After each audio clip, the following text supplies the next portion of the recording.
So my first job interview was kind of scary, but it was also kind of easy in the same sense. So growing up, I was very fortunate, very grateful. My family owned two motorcycle dealerships. We had a store in Barrie and one just north of Newmarket.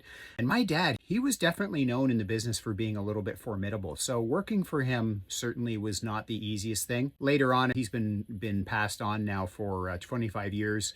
Gosh, it's a long time. And I can certainly remember with him, it was like if you don't show up after school. And my first job at the store was actually, I would get home from elementary school, I would take out the garbages every day and clean up the dog shit. We had guard dogs back when you could still have guard dogs and that sort of thing. And so that was my job every night. And man, I'll tell you, if I left school at 10 after 3 and I walked home and I decided to go to a buddy's house, oh my gosh, my dad would be all over me. Why weren't you here at 3:30? You should have been here at 3:30. He was very authoritative that way. So my first job interview, I guess, with him was, I don't actually remember the process, but it was probably something like, you're here, this is what you do, or you get the hell out, right? It was probably something like that. Because again, I was probably a little bit more of the challenge child anyways. I was always testing and poking and prodding my parents, right? Just to see how much I'd get away with, most of us.